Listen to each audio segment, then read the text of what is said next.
welcome back, guys. My name is Covington at South Bay Ford Lincoln, and this is the Lincoln Aviator 2024. This is equipped with a 3.0-liter engine, V6, and a 10-speed transmission. Now, with these cars, a lot of things are electric, and they rely on the batteries.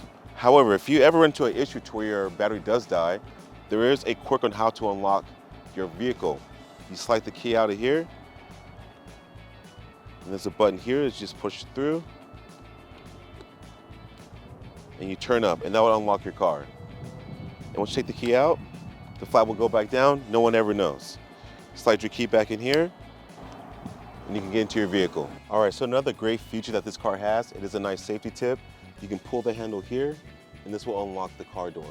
For any reason, if the battery does die and the door does not open, because typically you'll hit this button here, and I'll push open the door for you and let you out.